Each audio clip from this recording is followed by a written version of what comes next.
बिस्मिल्लाहिर्रहमानिर्रहीम अस्सलाम वालेकुम everyone. This is me Mazib Khalid और मैं उम्मीद करता हूँ आप सब खैरियत से होंगे। लास्ट ईयर हमने एक प्रॉपर प्लेलिस्ट शेयर की थी स्टूडेंट्स के लिए, जिसमें मैंने तकरीबन सारी सीएसई की इंफॉर्मेशन दी थी और डिफरेंट स्कॉलरशिप्स को भी हमने डिस्कस किया था। इस हवाले से काफ़ी सारे स्टूडेंट्स ने एडमिशन जो है वो सिक्योर किया। तो इस साल मैंने फिर प्लान किया कि मैं आप लोगों के साथ एक डिटेल्ड प्रोसेस शेयर करूं, जिसमें हम ए टू ज़ी चीज़ों को डिस्कस करेंगे। किस तरह आपने ईमेल्स को लिखना है, किस तरह आपने प्रोफेसर्स को फाइंड आउट करना है, किस तरह आपने सीवी बनानी है। तो ये सारी चीज़ें इंशाल्लाह हम डिस्कस करेंगे with the passage of time. इससे पहले मैं आप लोगों को ये बताना चाहूँ कि मैंने एक व्हाट्सएप ग्रुप भी बनाया, जिसका लिंक आपको डिस्क्रिप्शन में मिल जाएगा। आपको वेबसाइट के थ्रू भी इंफॉर्मेशन मिल जाएगी और आप फेसबुक ग्रुप भी ज्वाइन कर सकते हैं। तो ये सारी चीज़ें जो हैं वो डिस्क्रिप्शन में मैंने ऐड कर दी हैं, आप वहाँ से ज्वाइन कर सकते हैं, जिसमें प्रॉपरली आपको टाइम टू टाइम आपको सारी इंफॉर्मेशन शेयर की जाएगी। तो आज की जो पोस्ट है उस हवाले से मैं डिटेल शेयर करूँगा। आपने जो है मैंने इस पोस्ट का लिंक जो है वो वीडियो की डिस्क्रिप्शन में डाल दी है। आप उस पे क्लिक करेंगे तो आप इस पोस्ट पे डायरेक्ट हो जाएँगे। बेसिकली ये वेबसाइट है जिसको मैंने बनाया है ताकि जितनी भी इंफॉर्मेशन है वो प्रॉपरली आप लोगों के साथ में शेयर कर सकूँ और आप वहाँ से इन सारी चीज़ों को रीड आउट भी कर सकें। इस पोस्ट को और कुछ एक्सपीरियंसेस हैं वो मैं आप लोगों के साथ शेयर करूँगा, तो आपने इसको थॉरली इसको पढ़ना है। देखें, इसको स्टार्ट करने से पहले मैं आप लोगों के साथ कुछ चीज़ें शेयर कर दूँ, दैट इज़ वेरी इंपॉर्टेंट। वो ये है कि स्टूडेंट्स जो होते हैं वो स्कॉलरशिप के लिए अप्लाई कर देते हैं without properly understanding the whole process, और अल्टीमेटली उनका स्कॉलरशिप नहीं लगता। तो मेरा मानना ये है, क्योंकि मैं खुद इस वक्त चाइना में हूँ और मैंने खुद सीएससी स्कॉलरशिप विन किया है, तो आप लोगों को सबसे पहले इस सारे प्रोसेस को अंडरस्टैंड करना होता है। देन उसके बाद आपको अप्लाई करना चाहिए कि क्योंकि इसमें एक प्रॉपर स्टेप्स होते हैं और ये तकरीबन कोई 9 टू 10 मंथ्स का प्रोसेस होता है, जिसमें आप अप्लाई करना स्टार्ट करते हैं और अल्टीमेटली जब रिज़ल्ट को अनाउंस किया जाता है, तो इसको आप पहले ज़रूर समझें और उसके बाद आपने जो है वो स्टार्ट करना है। मैंने ये भी प्लान किया है कि जितनी भी इंफॉर्मेशन होगी वो मैं टाइम टू टाइम आप लोगों के साथ शेयर करूँगा। जिस तरह ईमेल्स को किस तरह लिखना है, प्रोफ़ेसर्स को किस तरह फाइंड आउट करना है, तो इंशाल्लाह आप वेट कीजिएगा उसके लिए। वो भी जल्द आप लोगों के साथ मैं शेयर करूँगा विदिन अ वीक। अ, आप लोगों ने अगर व्हाट्सएप ग्रुप जॉइन करना है तो आप यहाँ पे क्लिक कर सकते हैं। बाकी आप लोग फेसबुक ग्रुप ग्रुप भी जॉइन कर सकते हैं यहाँ पे क्लिक करके। इंस्टाग्राम पे अगर आप लोग मेरे साथ कॉन्टैक्ट करना चाहते हैं तो आप ज़रूर कर सकते हैं। तो चलें शुरू करते हैं जी। ये पोस्ट बेसिकली एक कम्प्रिहेंसिव गाइड है स्कॉलरशिप के हवाले से कि चाइना में कौन-कौन सी स्कॉलरशिप्स ऑफ़र की जाती हैं।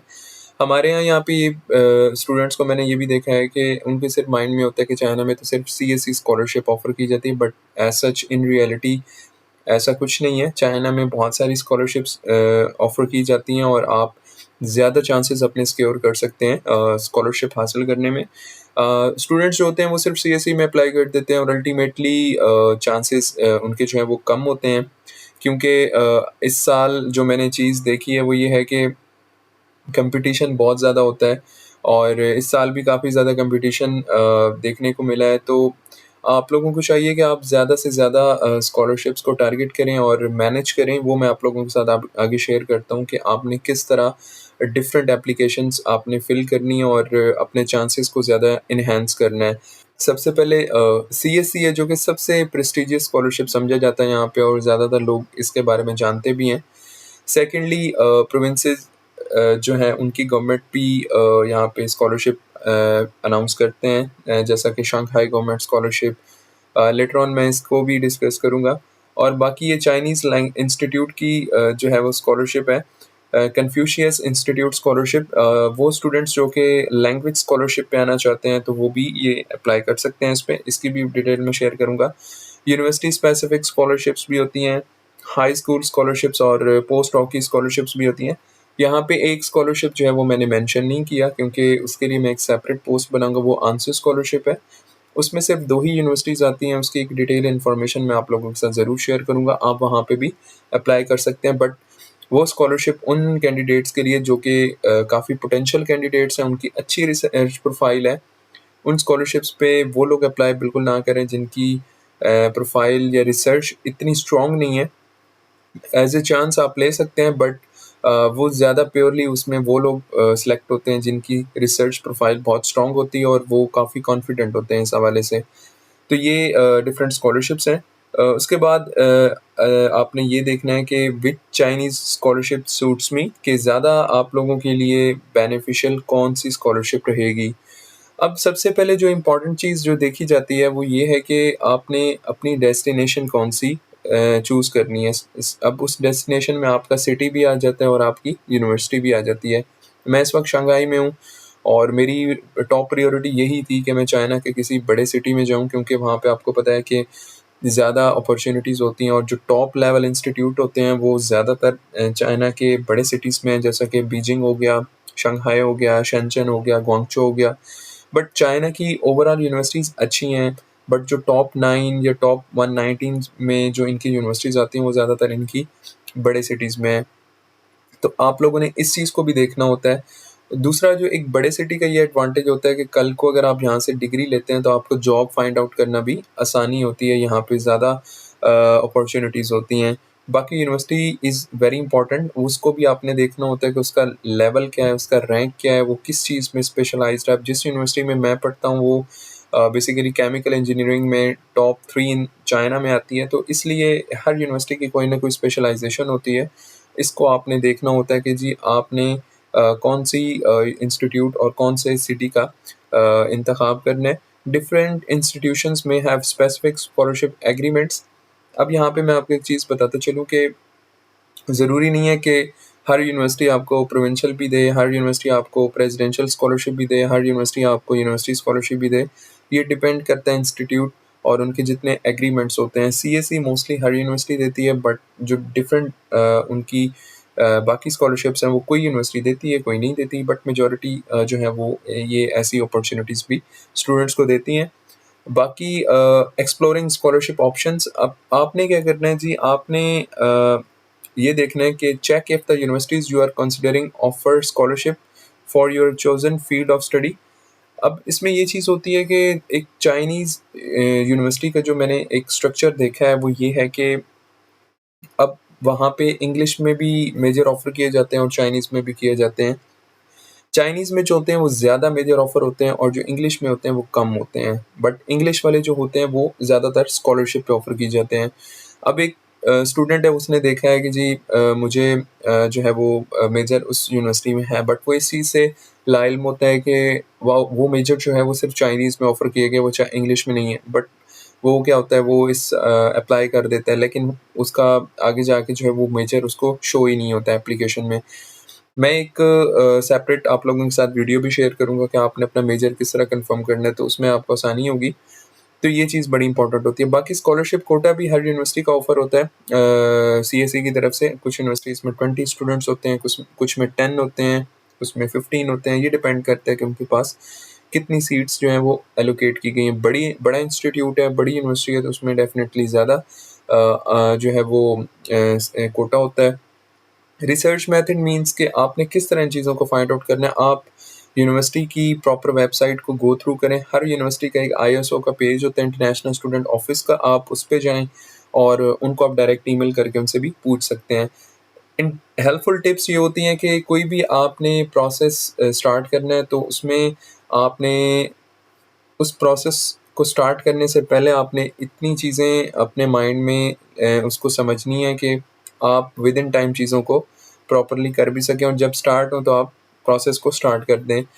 क्योंकि चाइनीज़ यूनिवर्सिटीज़ की जो डेफ़िनेटली डेडलाइन होती हैं वो अक्टूबर से स्टार्ट हो जाती हैं। अभी भी कुछ यूनिवर्सिटीज़ की स्टार्ट हो गई हैं, वो मैं आप लोगों के साथ शेयर करूँगा ग्रुप में, और मार्च अप्रैल तक जाती हैं।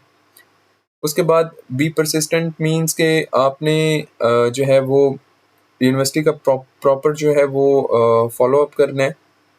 वो ये है कि अगर आप सम टाइम ईमेल करते भी हैं तो आपको ईमेल का जवाब नहीं आता।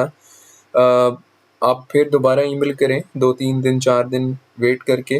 आप बिल्कुल जो है इमीडिएटली यहाँ पे आप ना समझें कि आपको फ़ौरन ही रिस्पॉन्स आएगा, क्योंकि चाइनीज़ एक तो टाइम डिफरेंस भी होता है, सेकंडली कुछ ईमेल्स जो हैं वो यहाँ पे स्पैम भी हो जाती हैं, क्योंकि चाइना में जो है वो जीमेल प्रॉपर्ली फंक्शन नहीं करती, वीपीएन के थ्रू आपने यूज़ करना होता है।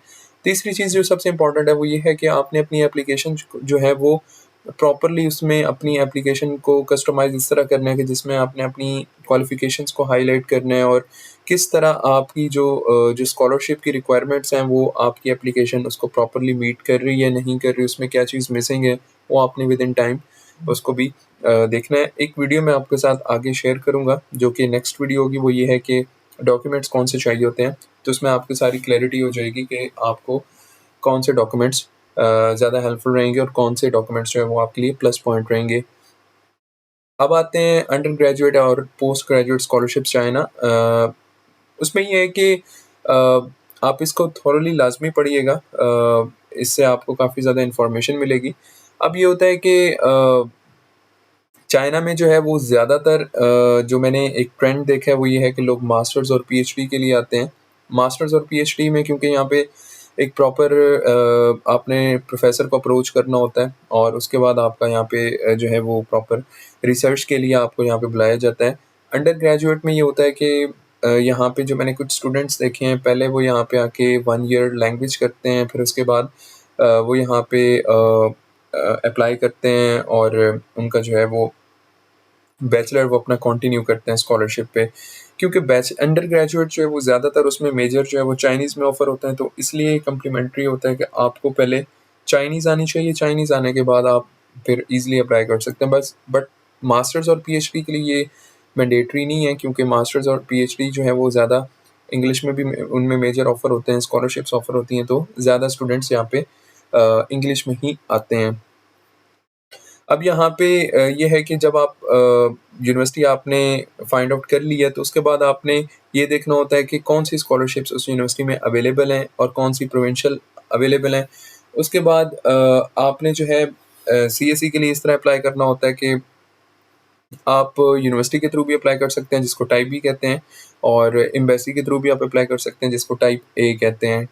टाइप ए जो है वो ज़्यादा कंपटीशन होता है, क्योंकि उसमें जो है एक हर कंट्री को एक कोटा दिया जाता है गवर्नमेंट की तरफ से, और उसमें जो है वो प्रॉपरली वहाँ की जो एजुकेशन रिलेटेड जो भी एक ऑर्गेनाइजेशन है, जैसा कि हमारी एचईसी है पाकिस्तान में, तो वो टेस्ट कंडक्ट करते हैं, और उसको उसमें जो लोग फाइनलाइज होते हैं फिर वो एम्बेसी को रिकमेंड किए जाते हैं। एम्बेसी जो है वो फर्दर आपकी एवेल्यूएशन करती है और आपको जो है स्कॉलरशिप अवार्ड की जाती है। उसके बाद टाइप बी होती है। टाइप बी में ये होता है कि आपने यूनिवर्सिटी को डायरेक्टली अप्रोच करना होता है, उसमें आपने प्रोफेसर को अप्रोच करना होता है। उसमें ज़्यादा चांसेस होते हैं, क्योंकि उसमें आप जो है हर यूनिवर्सिटी में अप्लाई कर सकते हैं एक्सेप्टेंस के लिए, जहाँ पे आपको ज़्यादा अच्छा एक्सेप्टेंस मिलता है आप वहाँ पे अप्लाई कर देते हैं। बट टाइप ए में जो होता है टेस्ट होता है, टेस्ट में आपके अच्छे मार्क्स हो तो फिर आपकी एप्लीकेशन को आगे फॉरवर्ड किया जाता है, अदरवाइज़ आपको वहीं पे रिजेक्ट कर दिया जाता है। प्रोविंशियल गवर्नमेंट स्कॉलरशिप्स जो है वो are only available through direct application at the destination university, requiring you to be physically present in China or have someone submit your application on your behalf. अच्छा, provincial government scholarships जो हैं यहाँ पे ये चीज़ लिखी गई, बट एज सच आपको जो है वो ज़्यादातर आप बाय फॉर्म फिल करके भी आप इसमें अप्लाई कर सकते हैं। और अब शंघाई गवर्नमेंट स्कॉलरशिप का एक प्रॉपर यहाँ पे पोर्टल है, आप वहाँ पे अपना अकाउंट रजिस्टर करते हैं, अप्लाई करते हैं, उसमें सारी डिटेल्स ऐड करते हैं, और उसके बाद आप को जो है वो आपकी एप्लीकेशन जो होती है वो यूनिवर्सिटी में भी सबमिट करवाई जाती है। तो इससे ये होता है कि जो प्रोविंशियल स्कॉलरशिप्स होती हैं वो ज़्यादा उसमें कंपटीशन नहीं होता जितना कि सीएसई और आंसू में होता है, और क्योंकि लोग ज़्यादातर उसको टारगेट करते हैं। Most provincial government scholarships require an official Chinese language certificate HSK 4 for under graduate and HSK 5 for master doctoral. अब यहाँ पे मैं आपको अपनी यूनिवर्सिटी का एक्सपीरियंस बताता चलूँ कि हमारी यूनिवर्सिटी में जो मेरा डिपार्टमेंट है उसमें इस साल कोई एडमिशन नहीं हुआ, क्योंकि वहाँ पे आपको चाहिए था जी HSK 5 अप्लाई करने के लिए मास्टर्स और डॉक्टरल के लिए, क्योंकि इस बार जो मेजर ऑफर हुए हैं कंप्यूटर साइंस हमारी यूनिवर्सिटी में वो सिर्फ चाइनीज़ में हुए हैं। However unless you are studying Chinese language, most provincial government scholarship require an official Chinese language certificate. अच्छा, इसमें ये होता है कि कुछ जो प्रोविंशियल गवर्नमेंट स्कॉलरशिप्स होती हैं उसमें ये भी होता है कि उनको चाइनीज़ लैंग्वेज सर्टिफिकेट चाहिए होता है, जिसमें आपका HSK 4 अंडर ग्रेजुएट के लिए और HSK 5 मास्टर्स के लिए ज़रूरी होता है। तो बट शंघाई गवर्नमेंट स्कॉलरशिप में एज़ सच मैंने नहीं देखा कि ये चीज़ इन्होंने मैंडेटरी की हुई हो, बट और जितनी हैं शायद उसमें ये चीज़ें वो डिमांड करते हैं। तो इसको भी आपने देखना होता है, आप जब अप्लाई कर रहे हो तो आप उस प्रोविंशियल स्कॉलरशिप की जो डिटेल्स हैं उसको लाज़मी पढ़ें। If you are already proficient in Chinese तो प्रोविंशियल गवर्नमेंट स्कॉलरशिप आपका जो है वो एक फेवरेबल ऑप्शन होता है ड्यू टू रिड्यूस्ड कंपटीशन। यहाँ पे मैं आपको एक प्लस पॉइंट बताऊँ कि अगर आपके पास चाइनीज़ लैंग्वेज सर्टिफिकेट है जैसा कि HSK 3 या HSK 4, HSK 5, तो आपकी एप्लीकेशन को ज़्यादा प्रायोरिटी दी जाती है, क्योंकि उसमें ये है कि आप यहाँ पे आते हैं तो आप ईज़िली यहाँ से चीज़ों को अंडरस्टैंड कर सकते हैं और कम्युनिकेट कर सकते हैं। तो आपने इस चीज़ को भी देखना है। बाकी ये है कि अगर आपके पास चाइनीज़ नहीं है, कुछ भी नहीं है, तो आप CSE पे आओ, आप प्रोविंशियल पे भी जाएँ, आप यूनिवर्सिटी स्कॉलरशिप पे अप्लाई करें, प्रेज़िडेंशियल पे करें, तो आपका जो है वो ज़्यादा चांसेस होते हैं, हो जाते हैं। बट कुछ यूनिवर्सिटीज़ में ये जो है वो कंडीशन होती है, तो इसको भी आपने पहले पढ़ना है। उसके बाद scholarship to learn Chinese language in China.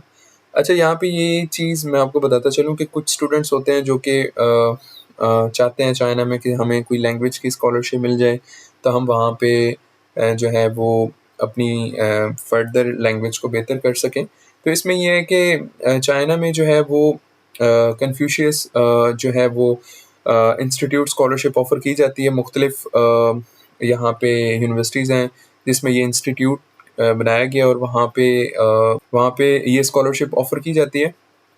लेकिन यहाँ पे ये चीज़ है कि the Confucius institute scholarship is particularly well suited for this purpose, although it is also offer scholarship for doctoral students and researchers. However, this scholarship typically require prior Chinese language study, preferably at Confucius institute. इसमें यह है कि आपके पास अगर HSK 3 already है तो आप इस स्कॉलरशिप के लिए अप्लाई कर सकते हैं। आप बिल्कुल न्यू हैं तो आप शायद इस स्कॉलरशिप के लिए नहीं अप्लाई कर सकते। फर्दर आप इस लिंक पे क्लिक करके आप मज़ीद डिटेल ले सकते हैं। मैंने इसको इतना ज़्यादा स्टडी नहीं किया, बट आप इसकी जो है डिटेल्स लाज़मी लें। यहाँ पे लिखा हुआ भी है, if you have already studied Chinese the Confucius institute scholarship is a strong recommendation. तो आपने अगर नहीं पढ़ी हुई तो आप पहले किसी भी और स्कॉलरशिप पे आके आप फर्दर इस स्कॉलरशिप पे अप्लाई कर सकते हैं। यहाँ पे बहुत सारे स्टूडेंट्स ऐसे हैं जो कि ऐसा करते हैं। फॉर एग्ज़ाम्पल उन्होंने यहाँ पे मास्टर किया CSE पे, अगर उसको कोई भी स्कॉलरशिप नहीं मिली और उन्होंने HSK 3 भी यहाँ से कर लिया, तो वो इस इंस्टीट्यूट स्कॉलरशिप पे अप्लाई कर सकते हैं और वो करते हैं और उनको स्कॉलरशिप दिया जाता है। बाकी ये डिफरेंट मैंने पहले भी पोस्ट यहाँ पे कर रखी हैं, यहाँ पे डॉक्यूमेंट्स रिक्वायर्ड की और लिस्ट ऑफ यूनिवर्सिटीज़ मैंने 3 पोस्टें इस हवाले से की हैं, जिसमें डिफरेंट मेजर्स की जो है वो मैंने यूनिवर्सिटीज़ की लिस्ट शेयर की है, आप इनको भी देख सकते हैं। अब आते हैं जी इनकी ओवरव्यू पे कि कौन-कौन सी पॉपुलर स्कॉलरशिप्स हैं चाइना में। सबसे पहले है जी आपकी CSE स्कॉलरशिप, जो कि सबसे फेमस और सबसे ज़्यादा पॉपुलर है यहाँ पे, और ये बेसिकली गवर्नमेंट की तरफ से होती है और ये अंडर ग्रेजुएट, पोस्ट ग्रेजुएट, जिसमें मास्टर PhD के स्टूडेंट्स जो हैं उनको ऑफ़र की जाती है। इसमें बेसिकली 3 कैटेगरीज़ होती हैं, जिसमें टाइप ए जो कि एम्बेसी ट्रैक होता है और ये आपकी सारी चीज़ें कवर करती है, जिसमें आपकी रजिस्ट्रेशन फ़ी यानी कि अगर अगली यूनिवर्सिटी की जिसमें आप अप्लाई कर रहे हैं उसमें रजिस्ट्रेशन फ़ी है, एप्लीकेशन फ़ी, तो वो भी इसमें अकोमोडेट किया जाता है। उसके बाद यूनिवर्सिटी की अकोमोडेशन, बाकी ट्यूशन फ़ीस, ये सारी चीज़ें आपकी, क्योंकि ये फुली फंडेड है, लेकिन इसमें आपको टिकट नहीं दिया जाता। उसके बाद टाइप बी स्कॉलरशिप है, वो उसमें ये सारी चीज़ें बिल्कुल टाइप ए की तरह ही होती हैं, इसमें जितनी भी होती हैं, बट ये है कि ये यूनिवर्सिटी के थ्रू होती है, आपने इसमें प्रोफ़ेसर को अप्रोच करना होता है।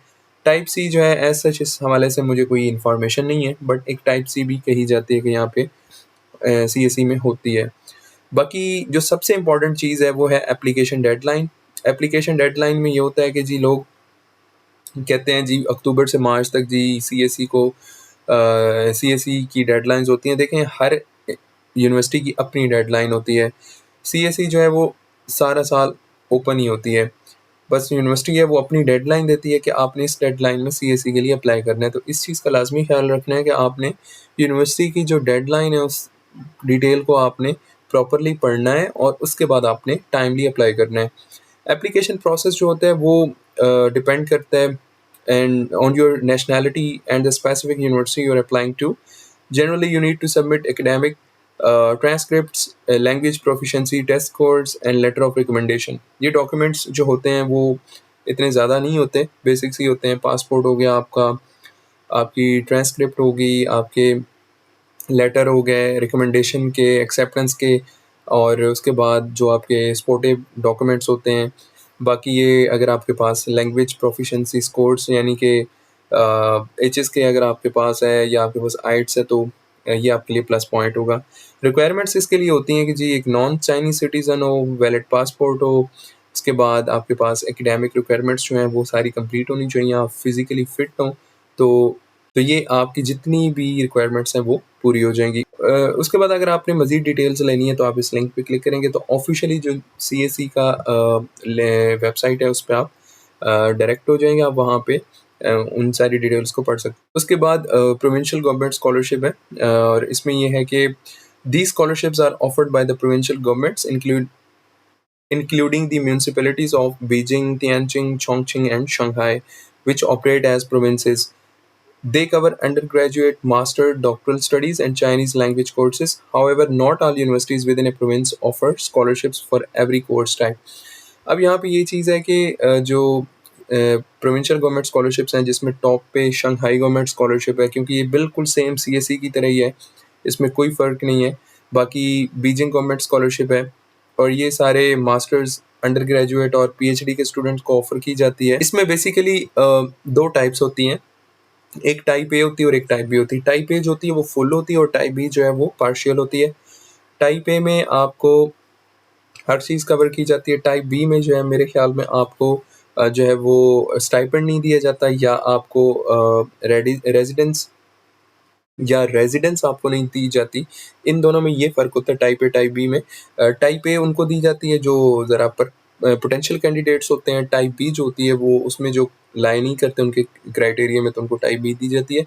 बहुत सारे स्टूडेंट्स मैंने देखे हैं यहाँ पे हमारी अपनी यूनिवर्सिटी में, काफ़ी ज़्यादा शंघाई गवर्नमेंट स्कॉलरशिप पे लोग आते हैं, और जिसमें टाइप ए के भी होते हैं, टाइप बी के भी होते हैं। बाकी ये है कि कोर्स अवेलेबिलिटी आपने चेक करनी होती है कि आपका वो कोर्स जो है वो उस स्कॉलरशिप पे ऑफ़र किया जा रहा है। बाकी एप्लीकेशन प्रोसेस जो होता है ये थोड़ा-सा आपको समझने की ज़रूरत है, क्योंकि सीएसई का जो होता है इनका तो प्रॉपर्ली एक पोर्टल है, उसमें आपने अप्लाई करना होता है, आपने एप्लीकेशन डाउनलोड करनी होती है। लेकिन कुछ यूनिवर्सिटीज़ में है वो अब शंघाई गवर्नमेंट स्कॉलरशिप का पोर्टल लास्ट ईयर जो था अंडर मेंटेनेंस था, तो इस वजह से कुछ यूनिवर्सिटीज़ ने वो ये चीज़ बता दी थी कि आप इस साल फॉर्म के थ्रू अप्लाई करेंगे। तो आपने ये चीज़ भी देखनी है कि आप इस साल फॉर्म के थ्रू अप्लाई कर सकते हैं या आपने उनके पोर्टल पे अप्लाई करना है, चाहे वो बीजिंग गवर्नमेंट स्कॉलरशिप है या शंघाई गवर्नमेंट स्कॉलरशिप है, तो ये आपने लाज़मी देखना है। By carefully exploring provincial government scholarship options and following the guidelines, you can increase your chance of securing financial support for your studies in China। उसके बाद डिटेल्स के लिए आप यहाँ पे क्लिक करें, आपको सारी यूनिवर्सिटीज़ आ जाएँगी। आप वहाँ से देख सकते हैं कि कौन सी यूनिवर्सिटीज़ जो हैं वो ऑफ़र करती हैं, कौन नहीं करती। उसके बाद कन्फ्यूशियस इंस्टीट्यूट स्कॉलरशिप, इस हवाले से मैंने पहले भी आपको ब्रीफ़ कर दिया है। उसमें ये है कि ये भी बहुत सारे इंटरनेशनल स्टूडेंट्स लेते हैं, और उसके बाद इनका बेसिकली एम होता है चाइनीज़ लैंग्वेज और कल्चर को जो है वो ग्लोबली प्रमोट करना, और मोस्टली ये 150 यूनिवर्सिटीज़ में जो है वो ये स्कॉलरशिप ऑफ़र की जाती है। उसके बाद फाइनेंशियल सपोर्ट में ये होता है कि जी आपको स्कॉलरशिप में ट्यूशन फ़ी दी जाती है, रेज़िडेंसी दी जाती है, मेडिकल इंश्योरेंस होता है और मंथली अलाउंस भी दिया जाता है, यानी कि स्टाइपेंड दिया जाता है। तो ये भी एक बड़ा इंटरेस्टिंग और अच्छा प्रोग्राम है स्कॉलरशिप का, इस पे भी लोग आते हैं और आप भी अप्लाई कर सकते हैं। बाकी इस पे मुझे इन्फॉर्मेशन मिलेगी तो मैं इस पे एक सेपरेट भी वीडियो बना के आप लोगों के साथ शेयर कर दूँगा। बाकी ये high school student scholarships in China, इसमें जो चीज़ मैंने देखी है वो ये है कि कुछ स्टूडेंट्स होते हैं वो सेकंड ईयर के बाद यहाँ पे आ जाते हैं, कुछ मैट्रिक के बाद यहाँ पे आ जाते हैं। वो डिपेंड करता है कि आपकी जो कंट्री है उसमें और जो चाइना में बायलैटरल एग्रीमेंट्स किस किस्म के हैं। तो बहुत सारे स्टूडेंट्स जो हैं वो गवर्नमेंट की तरफ से यहाँ पे भेजे जाते हैं, जो कि कोई लैंग्वेज के लिए आ जाता है, कोई यहाँ पे मास्टर्स के लिए भी भेज देते हैं, कुछ को यहाँ पे डिफरेंट प्रोग्राम्स के लिए भेज देते हैं। तो ये आपने इसमें ये होता है कि आपने देखना होता है कि आपके बायलैटरल एग्रीमेंट्स हैं, यानी कि पाकिस्तान चाइना की तो एक अच्छी फ्रेंडशिप जो है उसकी स्टोरीज़ हैं, तो डेफ़िनेटली इनके कोई ना कोई एग्रीमेंट्स होंगे, तो इस तरह के भी प्रोग्राम्स लॉन्च किए जाते हैं। जैसा कि लैंग्वेज प्रोग्राम पे काफ़ी सारे स्टूडेंट्स को भेजा गया था 2017-18 में, और सी-पैक के हवाले से बहुत सारी अपॉर्च्युनिटीज़ दी जाती हैं। तो इस तरीके से आप देख सकते हैं। These scholarships are often more limited in number compare to university level scholarship. ये थोड़े लिमिटेड होती हैं, इसमें हर यूनिवर्सिटी में नहीं स्टूडेंट्स आते हैं, इसमें जो है वो लिमिटेड कोटा होता है। बाकी ये है कि एप्लीकेशन प्रोसेस इसका ये होता है कि contact your home countries education ministry और embassy of information on how to apply and the eligible requirements. तो ये आपने देखना है सारा। उसके बाद post doc scholarships in China. Post doc जो है वो एक डिफरेंट यहाँ पे डिग्री है। उसमें ये है कि चाइना जो है वो एक ये भी यूनिक अपॉर्चुनिटी देता है रिसर्चर्स के लिए to continue their academic pursuits and continue to cutting edge research. उसमें ये है कि आपको जो है वो प्रॉपर यहाँ पे इसमें बेनिफिट्स दिए जाते हैं, जिस तरह एक बेस सैलरी होती है आपकी, उसके बाद आपको यहाँ पे एक अपार्टमेंट दिया जाता है, medical insurance, potentially A deposit for a home purchase. और स्कॉलरशिप कोटा जो होता है ये डिपेंड करता है अपने यूनिवर्सिटी में कितनी पोजीशंस हैं, आपकी लैब में, आपकी डिपार्टमेंट में। ड्यूरेशन जो होती है वो एटलीस्ट 2 ईयर्स होती है with the possibility of extension. और कंपैटिबिलिटी ये होती है कि holding a postdoctoral fellowship does not preclude receiving other national or international scholarship. Many university offer additional programs to retain talented postdoctoral researchers। ठीक है, इसकी मिनिमम रिक्वायरमेंट ये है कि आपके पास जो है पीएचडी की डिग्री होनी चाहिए, और इसका एप्लीकेशन अप्लाई करने का ये होता है कि ये एप्लीकेशन फॉर्म यूनिवर्सिटी ही देती है। एक्सेप्टेंस लेटर जो होता है वो आपको सुपरवाइज़र ही देता है। मेडिकल फॉर्म हो गया, उसके बाद डॉक्टरल डिग्री, रिसर्च प्रोजेक्ट जो आपने करना है या आपने किया है, और उसके बाद रिकमेंडेशन लेटर्स जो होते हैं ये आपने लेने होते हैं, और सर्कुलम विटाe यानी कि सीवी आपके पास होना बहुत ज़रूरी है। बाकी प्रोसेस ये होता है कि यूनिवर्सिटी के अंदर आपने सबमिट करानी होती है। डेडलाइन जो होती है ये सारा साल ही होती है, ये डिपेंड करता है कि आपके डिपार्टमेंट में पोजीशंस हैं या नहीं है। प्रोसीजर ये होता है कि जी ये application process varies widely between universities, हर यूनिवर्सिटी का अपना होता है। तो ये बेसिकली एक सारी जो है वो इंफॉर्मेशन थी डिफरेंट स्कॉलरशिप्स जो कि चाइना में ऑफ़र की जाती हैं। बाकी ये है कि यूनिवर्सिटी स्कॉलरशिप होती है, उसके बाद प्रेसिडेंशियल स्कॉलरशिप होती है। जो यूनिवर्सिटी स्कॉलरशिप होती है वो ये होती है कि हर यूनिवर्सिटी जो है जब सीएसई में कोई कैंडिडेट्स नहीं आते, एससीएस में नहीं आते, या जिस तरह की प्रोविंशियल गवर्नमेंट स्कॉलरशिप्स मैंने आपको बताई हैं, तो वो उनकी प्रोफाइल्स के अकॉर्डिंग उनको यूनिवर्सिटी स्कॉलरशिप ऑफ़र कर देते हैं। यूनिवर्सिटी स्कॉलरशिप जो है वो ऑलमोस्ट सारी चीज़ें कवर करती है, लेकिन समहाउ आपको स्टाइपेंड कम दिया जाता है। कहीं पे 1000 आरएमबी दे देते हैं, कहीं पे 2000, कहीं पे 2500। मैं इन सारी स्कॉलरशिप्स पे जो है वो एक सेपरेट पोस्ट और एक वीडियो बनाऊँगा, वो आप लोगों के साथ मैं ज़रूर शेयर करूँगा। आपने उसको देखना है ताकि आपकी मज़ीद जो है क्यूरीज़ वो क्लियर हो जाएँगी। उसमें मैं सारी चीज़ें आपको बताऊँगा कि इसमें पर्क्स क्या-क्या होते हैं, कितना स्टाइपेंड दिया जाता है, कौन-कौन सी यूनिवर्सिटीज़ हैं जो कि यूनिवर्सिटी स्कॉलरशिप ऑफ़र करती हैं, प्रोविंशियल हो गई, प्रेसिडेंशियल। तो ये सारी चीज़ें आप लोगों के साथ शेयर की जाएँगी। बाकी आप लोग जो है मैं फिर से ये आपको सजेस्ट करूँगा कि आप इनके प्रोसेस को कंप्लीटली अंडरस्टैंड करें, और चीज़ें जो हैं वो आप लोगों के लिए काफ़ी आसान होंगी अगर आप सारी चीज़ें समझ के अप्लाई करते हैं। Thank you very much for watching this video. Onward videos के लिए आप हमारे चैनल को सब्सक्राइब कर सकते हैं, और इस ग्रुप में सारी चीज़ें जो है वो आप लोगों के साथ मैं शेयर कर दूँगा। बाकी थैंक यू वेरी मच। अपना बहुत-बहुत ख़्याल रखिएगा। अल्लाह हाफ़िज़।